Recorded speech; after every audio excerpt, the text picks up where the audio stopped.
Welcome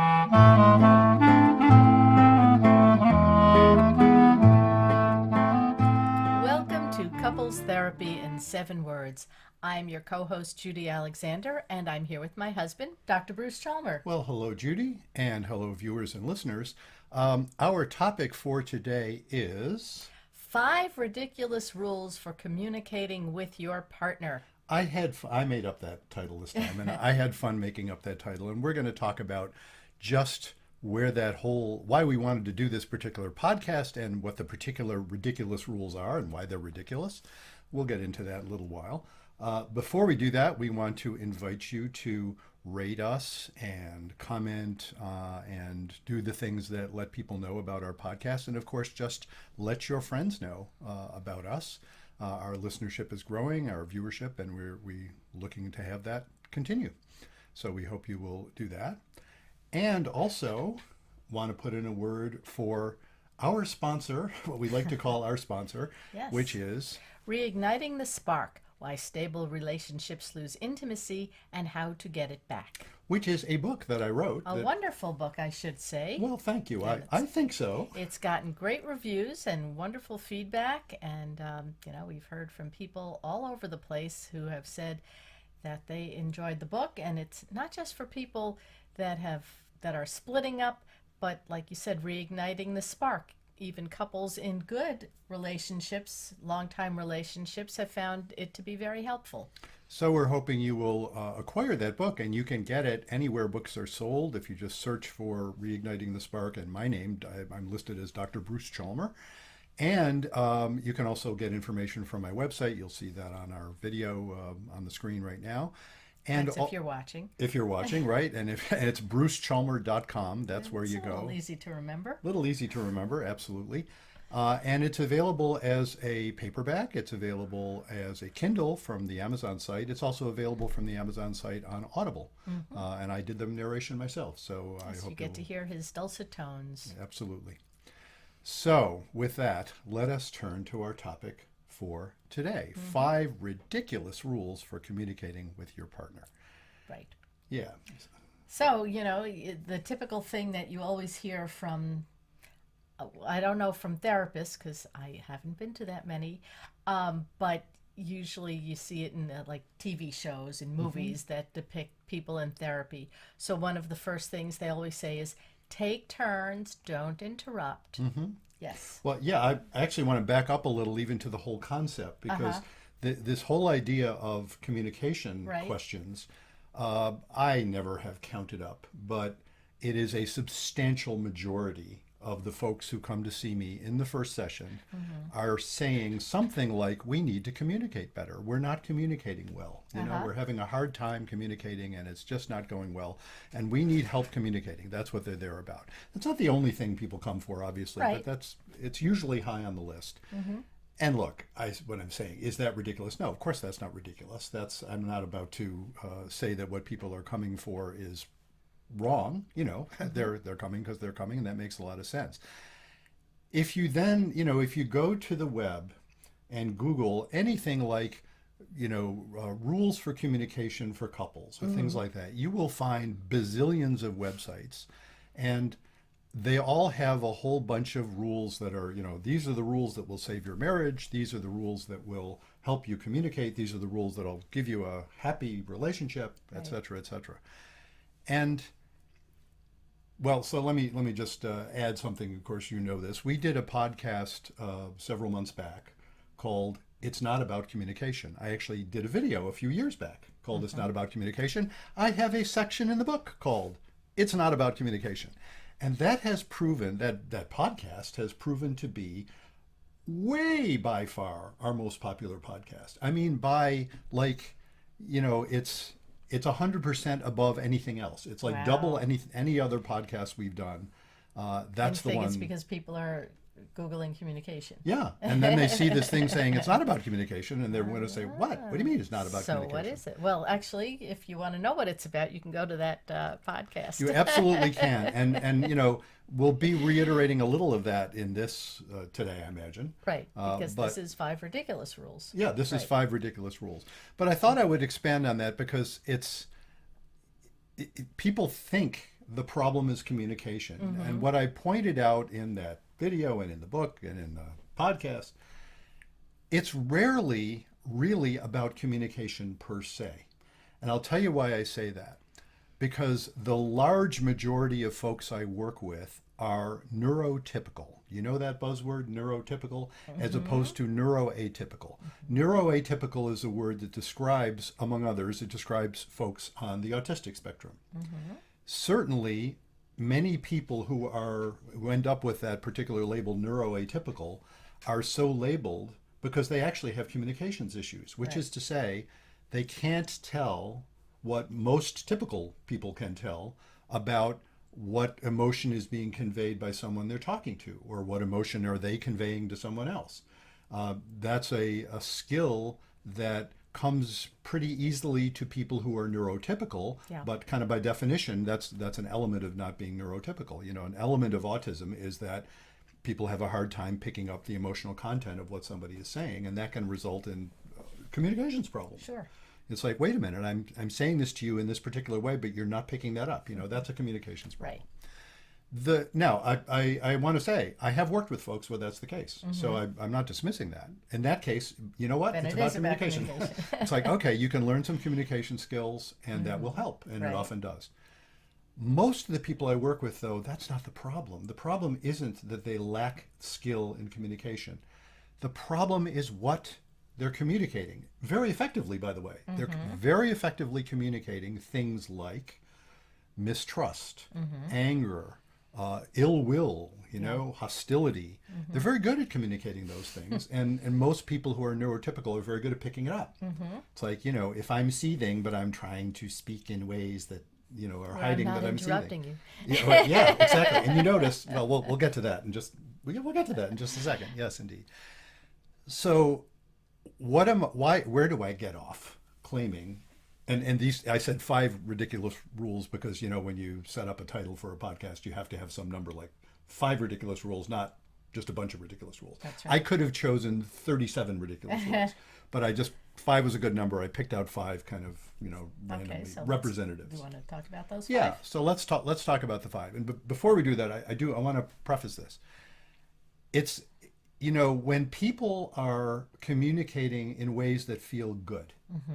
Notice I didn't say communicating well, because if you're neurotypical, you're probably communicating quite effectively what you're feeling, what you're thinking. You know, it may not. There may be misunderstandings in the content, but generally speaking, you're communicating your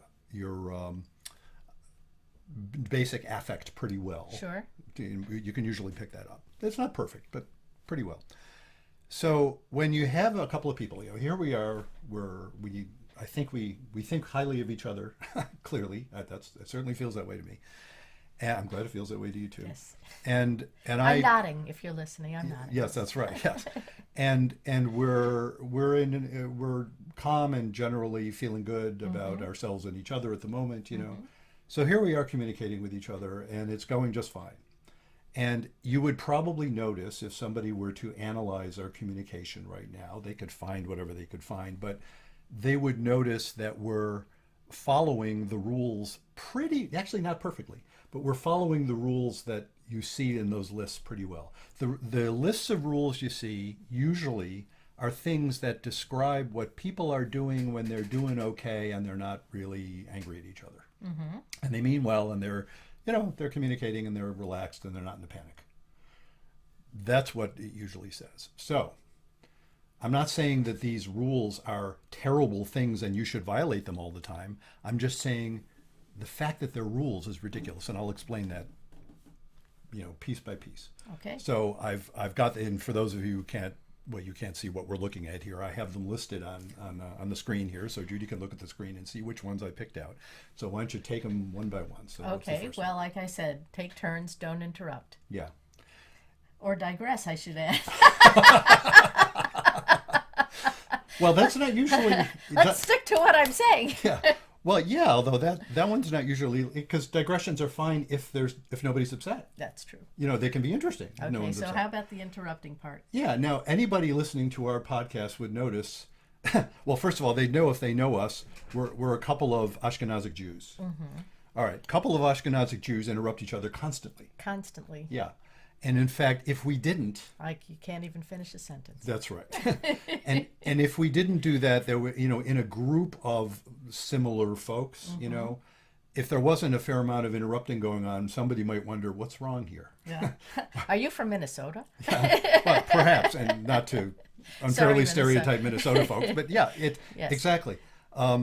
That idea, or even Vermont actually, but sort of non-Jews in Vermont will tend to very often. That's a very cultural phenomenon. Whether That's you true. like we're doing right now, whether you interrupt or whether you sort of cover the end of each other's sentences, I and think the Forward did an article about that actually.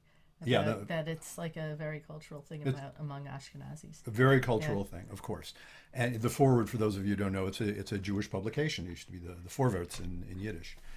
So that idea, first of all, the don't interrupt thing is already culturally questionable, because there are some cultures in which failing to interrupt would be thought of as, gee, what's the matter with you? You seem sort of cold, And then there are cultures indeed where interrupting is like gross and I mean, as an Ashkenazic Jew in Vermont, that experience of being in a room full of folks, I'm thinking of some board meetings I've been to where I'm the only Jew in the room, and I always end up feeling like, wow, I feel sort of out of place, brash, people, nice. I'm talking about nice people. I'm not Nice talking people. about like anti-Semites, but they'll look at me sort of like, calm down or something, whatever.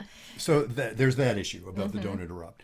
There's also the fact that trying to adhere to this rule, and this is where I get into the ridiculous, trying to adhere to this rule for people who are having conflict and aren't calm Right. and are close to panic often results, I can't say usually, but I see it in sessions with couples, results in them arguing about whether they're interrupting or not. Right? Yeah. You Don't always interrupt me. Right, exactly, right. So I'm not interrupting. Yes. Yes, you are. yeah, and then there's all this bad feeling around whether or not you're interrupting And or you not. get into an argument about Exactly. the interruptions. Now, underneath this rule, it's not a ridiculous thing to say, hey, listen to each other. If somebody's trying to tell you something, especially something painful, Yeah. Something that is bothering them, it is a skill. You need to be able to control your own. I'm going to come back to this point. You need to get hold of yourself. You need to not be freaking out when you're hearing somebody saying something that you may not wish, you may not like to be true. But you do need to be able to listen to them fully and see if you can understand what they're saying. But the rule, don't interrupt, is a distraction from that. It's not that facilitates it. It's that it distracts you from that. Then you're focusing on how terrible they are for interrupting you when they do. Right. Especially if that is their cultural way of being. So there's a rule that, again, I claim it's ridiculous, right? All right. How about number 2? Okay, so number 2, say what you heard back to your partner and have them agree that you got it before responding. Yes, really standard sort of technique, Well, what I hear you saying is, do I understand what you're saying? This is what I heard you saying was that I should say what you say express my understanding of it to make sure that you agree that I understood you before we continue. Did I get that right? You totally lost me. Yeah. Right. Yeah, I know what you're saying. But yes, that rule. I hear you're saying that you're angry at me when I leave dishes in the sink and you have to clean up after them. Yes, is that right? That is what I'm trying to say to you. Oh, yes. okay. Yeah, right, yeah. Now, but I have to say, an aside, he does the dishes, so that's not one of the things we ever have to say to him. Thank you for pointing that out. Yeah, it's so interesting because my subjective experience of that is that I'm forced to become somebody else. It's a part of me. It feels like I've turned into an administrator of a meeting. Yes. Or a participant in a meeting with rules, and I completely lost touch with the part of me that is intimate with you. Although, isn't there some kernel of truth to that maybe? Because sometimes somebody might be hearing something different. So, absolutely. Look, all of these rules I'm calling ridiculous. Yeah. All have a kernel of truth. And indeed, what will you see if you see a couple of people talking about something that may be fairly difficult, but doing it from a standpoint of non-panic, goodwill, You're really I trying think to that's reach. the key, the non-panic part. There's the theme here. Well, we'll come back to that. Absolutely. That's the theme, right? It's like what you will observe. And look, this happens in our conversation. I noticed this because I'm attuned to this sort of process stuff. That we will often. I know I do it, and you do it too. You may not. I'll bet I'm more aware of it than you because I'll bet you I are. think of the process stuff. Well, that's my I'll line of bet work. you are. But we both will make room for each other's what you could call a digression. It's like I might be saying something that's leading in a particular line, and you'll say something that isn't on the line I was going to go, and rather than push you away verbally and say I'm going here, Yeah. I will often consciously make a point of making room for what you're saying. That's really what this is about. It's saying actually make room for both parties. And to do that, it's not about following the rule that says, okay, here's my job now. I have to say back to you. It's coming from a different part of my psyche to do that. And it's not the part that's having the problem with you or having the delightful conversation with you. It's not the part that's alive. Yeah. So again, I claim as a rule, it's ridiculous. As a phenomenon that happens when people are communicating well, sure, right? That sort of thing, you can see it. Say, oh, look at that. See how she's just checking with him first before she leaps to a conclusion. Good idea. Yeah. But not as a rule. As a rule, it's a distraction. It's funny. Speaking of digressions, I just thought of an association with that sometimes come up. This may seem a little far afield, but why not? Thank you for making room for that. That when people have a substance problem, so somebody's got a drinking or somebody's partner thinks they have a drinking problem. Okay. So partner A thinks partner B has a drinking problem, Okay. and partner B, I'll often ask. I say, "What do you think?" And partner B will often say, "Yeah, partner A is probably right. Yeah, I got a drinking problem. They're right." And the interesting phenomenon that often happens there is, I will say to partner B, in the context of a conversation, it seems like you need to stop drinking in spite of the fact that your partner wants you to. Because your partner's wanting you to becomes a distraction. Then it becomes about they're being unfair to me, they're not understanding my stresses, they're not understanding how difficult it is, yada, yada. I don't mean to be trivializing that. But the problem is it becomes a distraction. The rule imposed becomes a distraction. It has the opposite effect of what it's trying to do. Setting up that sort of thing, that whole idea, I didn't mention the talking stick idea, but that's kind of a combination of number one and that's like the don't interrupt one, you can only talk when you have the talking stick. Oh, yeah. Oh my God. And look, for some people that works fine. It might work in a classroom. It might, exactly. In a classroom which is completely about maintaining order. Right. And far less about feeling alive. And I'm not knocking that, right? Order is important. No, and you got, 20, 30 kids. Yeah. Folks, for regular listeners to our podcast, about stability and intimacy, right?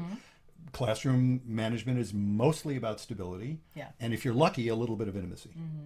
And a conversation between partners, I am saying, of course, has to be stable, but also is about intimacy. Right. And intimacy doesn't follow rules very well. I'm not saying you can just chuck stability out the window and have it be a free-for-all, because that's terrible. It doesn't work. But I'm saying that intimacy doesn't follow those rules, and the rules themselves become a distraction. So that was number 2. How about number 3? No bringing up old fights. I love that one. I get the logic, right? Come on, don't tag me for the fact that I forgot to do that particular thing that was so annoying to you 3 years ago, and I've been doing it fine ever since. And what are you bringing that up again for? There's that one, right? It feels unfair. It's like it elicits from someone this sense of, oh my God, there's no way I can ever get credit for all the progress I've done. Yeah. Well, maybe the person, I guess, is trying to establish a pattern. So when you bring up old fights, it's like, well, 3 years ago, this is, you did this, and last year you did that, and, last week, and so I see this pattern here. Well, yeah, and of course, I want to broaden that a little bit. Yeah. It's not just that it's a pattern; it's that it's still alive. And you can, I could wish it weren't. I could say, oh, come on. I only cheated on you once a few years ago. I didn't cheat on her, by the way.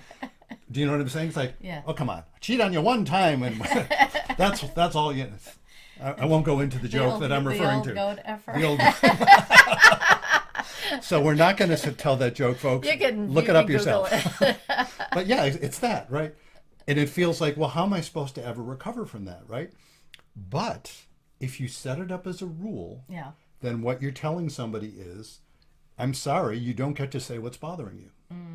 And if it's still bothering you and I wish it weren't, well, bummer, but we better still deal with it, And somehow when a couple heals, really heals, when they've actually been able to establish, typically through tolerating the anxiety, another one of my favorite catchphrases, through intimate conversation, intimate contact with each other. When they've actually healed from an old hurt, it is no longer off limits to talk about. It actually is something that can come up and both parties can say, yeah, boy, that was hard. And I've talked about this with lots of couples too, even express gratitude. Even express gratitude. Never had anybody say, hey, thanks for cheating on me. But I've had people say, thanks for precipitating that crisis. It was brewing. I wish you hadn't done what you did, but I understand something was going to happen, and that's what happened. And look how much better off we are now, so I can appreciate it. Still wish I hadn't done it, but I can appreciate that. That's not following a rule that says don't bring it up. Often it'll come up in a positive context. It's like, hey, we recovered from that. Let's see if we can, So what are some of the things that you see, aside from infidelity, couples fighting about? Oh my God! Well, you could imagine it. You came up with an example. Couples fighting about leaving dishes in the sink. I mean, couples fighting. It's a bit of a cliche. Like, how do you not bring up old fights? Okay, I'm trying to think of some topics that, like dealing with children, for example. Yeah. Let's say you have a very different parenting style. A husband and wife have a very different parenting style, and the kids, something happens with the kid, and like, not terrible, but I don't know, the mother, let's say, punishes the kid and says you can't play video games, you can't watch TV for a week. And then 2 days later the kid's watching TV and say, well, daddy said I could do that. Yeah. And then you start bringing up old stuff in the past. So had it a great example, right? yeah. So where you have to bring up old fights, because I think it would be germane to. Yeah, well, I mean, that one isn't even an old fight. Yeah. I mean, that one's still, again, what bringing up an old fight means, even if, it's the one objecting to that wishes it weren't still active. But it means it is. Yeah. You can wish it away, but it ain't going to work. So it's not an old fight, basically. It's not an old fight. So what you're saying is that... That's what I'm saying. There might not even be... there might not be old fights, because if it's not resolved... Yeah. Right. Yeah, so it's now, not an old fight. I'm not trying to say, give carte blanche to someone to bear grudges for the rest of their life. That doesn't work either. So indeed, a person who is harboring an old grudge needs to be able to look at that themselves and say, I can let go of that now. And then, possibly by recognizing the progress and recognizing the growth. And there's always a piece in that kind of forgiveness. There's always a piece of feeling like, I can relate. I didn't do that particular thing, but I've done bad stuff in my life too. Maybe not as bad, maybe, whatever. I've hurt people. Everybody, if you've lived long enough, has hurt someone you love. Yeah. I'm not happy about it. I'm certainly not proud of it, but it's the human condition. You're going to let somebody down. You're going to be not nice when you should have been nice. We're all going to not live up to, we're all human beings, let's face it. And forgiveness always entails, forgiving another person always entails some recognition of common humanity. It's like, I suppose I can forgive you because I've done that crap too. Maybe not that, but I've done other stuff too. Did you see what I did before, though? I asked you a question, and you were about to answer it, and I interrupted and came up with my own thing. But you didn't get upset about it. No, I didn't. No, I almost pointed it out earlier. I don't know if it's the same moment. Yeah, now we're aware of it, right? Yeah, exactly. Yeah, no, but see, I'm that's sorry I interrupted you. no, but there's nothing to apologize for because I wasn't hurt by it. Yeah. Because we're having a conversation of goodwill where we both trust each other to Right. advance So the in other cause. words, interruption is not always a bad thing. No, Yes. no, not at all. In fact, it's generative. Yeah. In intimate communication, well, look, if I'm talking intimacy, let's talk sex, In sex, perfect predictability of who does what when is deadly, Yeah. right? That's deadly. That's the opposite of intimate sex. It's the opposite of intimate communication. The fact that we throw each other the occasional unexpected curveball, in conversation makes it a lively conversation. Right. We didn't know, folks, and you probably won't be surprised at this hearing us. We didn't know going into this we're not coming from a script here. No. This is happening in real time in intimate communication. In fact, we try not to talk about it so that we don't lose the spontaneity. Exactly. So that's what that's about. So that was number 3, was no bringing up old fights. How about number 4? Oh, number 4 is no threatening divorce or ultimatums. Yes, indeed. Look, I don't want to claim, oh, no biggie, if somebody just says, I'm done, I'm going to divorce you, I've had it. And then repeatedly says that and then keeps saying they're sorry. Of course, that's not something that somebody does hardly ever, if at all, in a healthy relationship, kind of by definition of a healthy relationship. If it feels good to both parties, people aren't threatening divorce. Right. They're just not. Ultimatums is a more general statement of the same thing. Either you get treatment for your alcohol problem or I'm out of here. Right. Or either this is one of my non-favorites. Either you go to therapy or I'm out of here. And I'm a therapist, right? And I'm thinking, oh, that's so not going to help. It's because, and I'll point this out to the person saying that, because I'm not at all trivializing their concern. Right. But the thing you want isn't that your partner be in therapy. The thing you want is what you want. Yeah. The thing you want is that your partner stop change or right. stop doing or start doing exactly. or And if they do that by going to an astrologer, fine. And I don't mean to be trivial about that. Or if they do that by having some kind of recognition that, oh my God, if I don't do that, I'm going to lose my partner. That's okay too, Ultimatums sometimes are simply an expression of the reality that has formed. And I think everybody needs to have some bottom line somewhere. You shouldn't say to me, what are the songs that say that? No matter what you do to me, I'll still stay with you. There's songs like that. I'm not thinking of them right now. Taught me and hurt me, deceive me, Yes. desert me. I'm yours till I die. Yes, exactly. That's Cole Porter. So Yeah. in love. So in love. With Yeah. you am I. Yeah. Probably not a good plan. Probably not. Right. It's like, no, don't do any of those things to me. You can insult me occasionally a little. You can offend me a little bit, and I won't be that sensitive. It's like, okay, I can handle that, but please don't do that.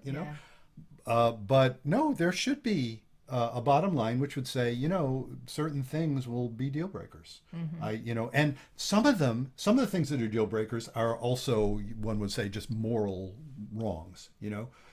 Being violent to someone, being intimidating to someone, being, that sort of things. Those are moral wrongs as well as often deal breakers. Often not deal breakers, interestingly. Well, yes. That's a different issue. But then there are those things that are deal breakers that are not moral wrongs. They're just situational problems. The classic example of this being, hey, turns out I'm gay, and you're a fine person and I love you, but I can't be married to you because it just isn't going to work because I'm gay and you're straight and we don't line up, Or things, not necessarily gay or straight per se, but things of that sort. But how's that a threatening divorce or an ultimatum? Well, but that... Stop being gay or I'm going to... Well, no. That's just that. That's not it's an ultimatum of a sort. It's like, bummer, unless I'm wrong about my assessment that you're gay, this isn't going to work. Yeah. And so you could say that's an ultimatum of a sort. It's not telling someone they should do something they simply cannot do. But the idea, that's what I'm saying. When you have a rule, it's the damn rule thing again, When you have a rule that says you're not allowed to threaten divorce, you're not allowed to give an ultimatum, it's not like I'm saying, oh no, give those freely and, routinely and just say stuff. And let me actually come back. Let me underline a piece of that for a Okay. moment. Yes. Words have consequences. Mm-hmm. And so to threaten, oh, you know what? My favorite example of this is threatening suicide. Oh, yeah. I'll Words kill have myself. consequences. Yeah, yeah. Threatening suicide Yeah. is something. My routine advice to folks whose partners are threatening suicide is you can't possibly. I wouldn't do this, and I'm a trained professional. I wouldn't do this if, God forbid, you threaten suicide. Mm-hmm. I would not trust myself to evaluate. Do you really mean it? In which case, it is a life and death crisis, and I have to call in some people who will possibly, against your will, lock you up somewhere to prevent you from killing yourself. Mm-hmm. Or are you simply, being petulant and trying to get attention and being nasty, and throwing that around? Well, my mother used to say that her grandmother, anytime one of the kids did something wrong, she'd say, "I'm going to throw myself under a bus. Yeah, yeah. Or I'm going to stick my head in the Stick my head in stick the my head in oven." the oven. Yes, exactly. And look, I don't mean to make light of it, because what I say there is, look, you can't count on. You have to take that very seriously. Yeah. And that, Well, I can guarantee her grandmother was not going to go around throwing herself under well, a they bus. they figure that out long enough and fine. But my point being that words have consequences, and what I tend to suggest should be or could be is a useful reaction to that is immediately call mental health screeners. Or if they're literally doing something that seems like they're about, if they're going for the gun, call the cops. Do something. It's an emergency. But if it isn't like an immediate life and death emergency, call mental health screeners. If indeed they were serious, that's the right thing to do. Yeah. And if indeed they were not serious, they won't like that result, and they'll realize that, okay, if you're going to say that, this is what I'm going to do. If you don't like that, sorry, then don't say that. But either way, I mean, those are both honest responses. It's not trivializing it. It's like, no, if you're going to say that, I'm going to take it seriously. So I am not for a moment saying go ahead and just toss out words without thinking about the consequences at all. What I'm saying is when somebody brings up divorce or brings up, some sort of ultimatum, this is the same thing about bringing up old fights. It's there because it's there. It's there. It's situationally there. You better find some way of handling it without freaking out. So that's number 4. And finally, what my clear favorite, I saved it for the end. Use I statements. Yeah, you know the I statement thing? Well, why don't you explain it Yeah. so I don't get it wrong? Oh, well, that's fine. 'Cause So, I might give misleading information. well, actually, I am kind of curious. What do you think it is before I do that? Like I hear that you're trying to, or is it similar to what you heard your partner say, or I don't like it when you do this? Is that the thing? It's It's a like, little closer to the second. Yeah, like I don't like it when you screw up our finances because whatever. See, that would not be an I statement. No.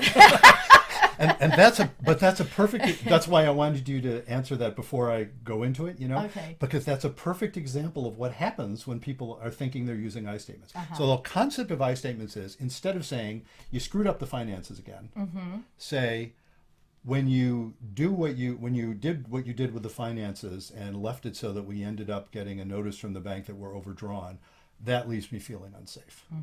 That's an I statement. Okay. In other words, it's when this thing happened, I'm not accusing you of something, I'm reporting a fact that you told me. This is my reaction to it. This is what happens for me. When you look at me with that particular expression of rolling your eyes, I feel really hurt, and that's an I statement. Okay. But of course, what you said is what many people think an I statement is.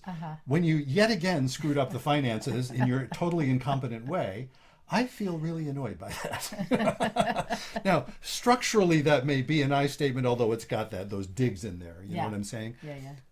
Again, it's if people are treating each other well with goodwill and some degree of non-panic, it's funny. I should say, you were nice enough to say that I did the dishes, right?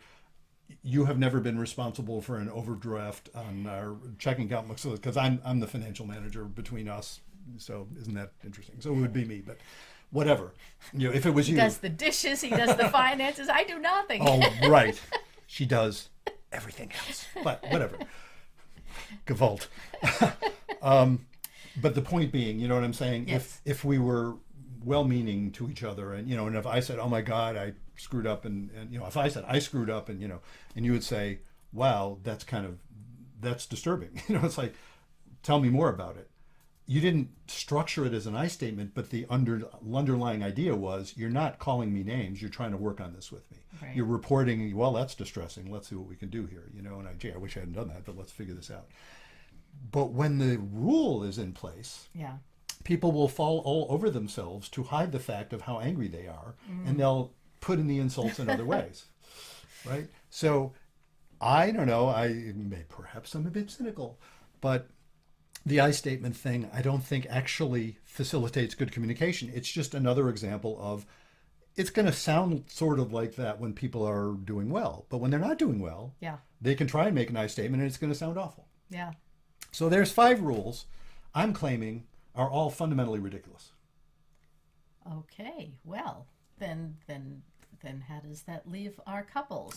What do we tell our couples there? Don't follow these 5. What should you do? Right. Great question. Glad you asked that question. I teed it up for you and you hit a really straight drive right down the middle. I got it this time, huh? right down the fairway. So yes, what should we do?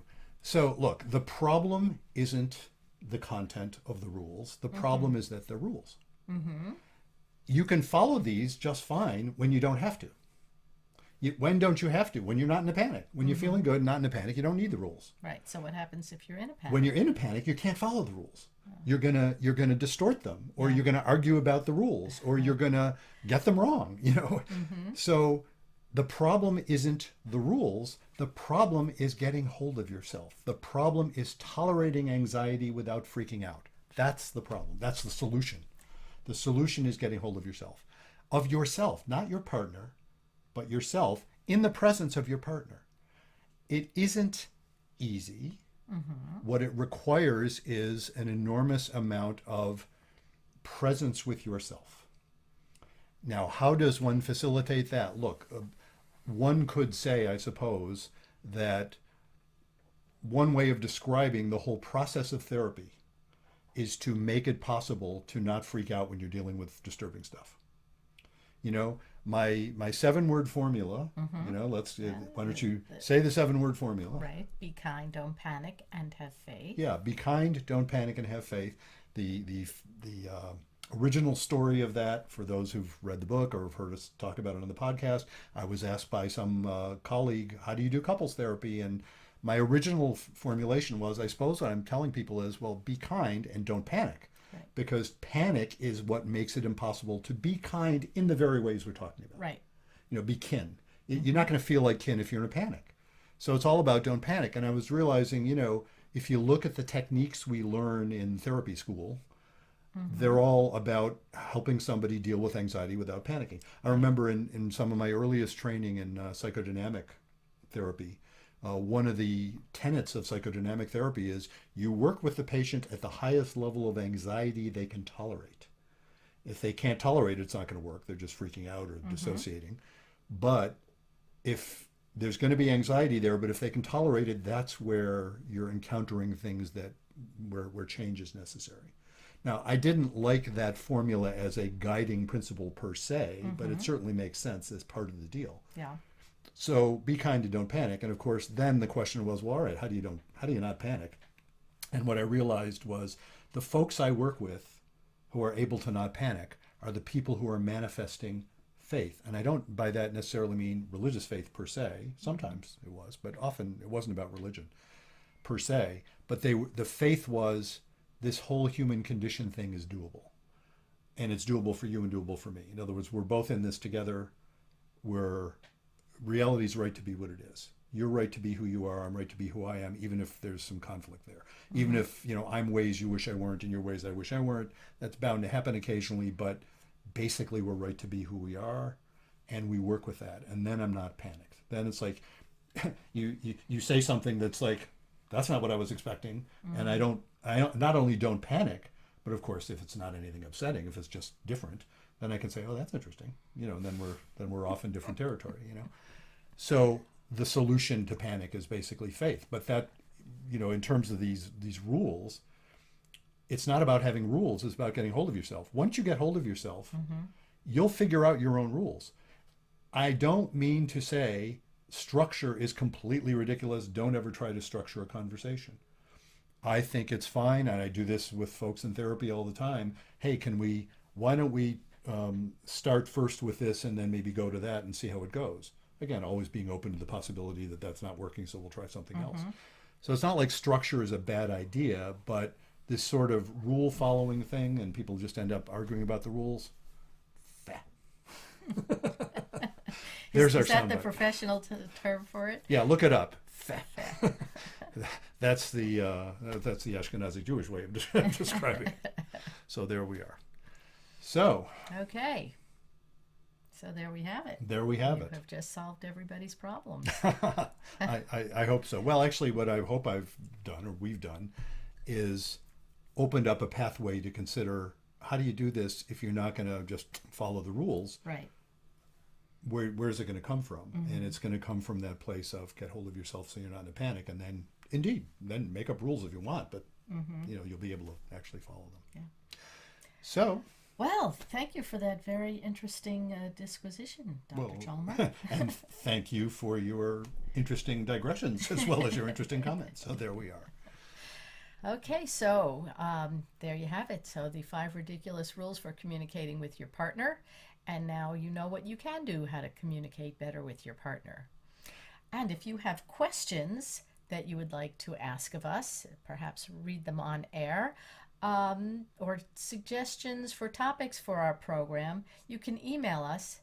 Go to bruce@brucechalmer.com, or you can visit the website brucechalmer.com. And when you visit brucechalmer.com, if you navigate over to the podcast tab, that's where you can have access to our episodes, this one and all the previous ones. And that's where you can even schedule yourself, if you want to be interviewed, one of our interviewees. We've had really cool interviewees. We've arranged another one for, it'll be a few weeks down the line, and actually might have some even before then. And again, I don't like to count our chickens until we have actually done it. But we've got some fascinating folks lined up to talk to. And you can suggest yourself, you can suggest other people, and we're always interested in that. And as I said earlier on in the beginning of this podcast, please rate us and comment. We'd love a 5-star rating. Rate us and comment on the podcast itself. And let your friends know about it, because that's how people hear about us, and that's how things spread. And share us on social media and Exactly. all that stuff. And let's put in another word for the book that the title of the podcast is based on the book. The title of the podcast, Couples Therapy in 7 Words. The 7-word formula is how the book is arranged, and the name of the book is Reigniting the Spark, Why Stable Relationships Lose Intimacy and How to Get It Back. Available anywhere books are sold. We hope you will get hold of it. And of course, just as we said for the podcast, we hope you will review the book. And we love 5-star reviews there too, of course. And tell your friends about it. And so, until next time, Remember, be kind don't panic. and have faith.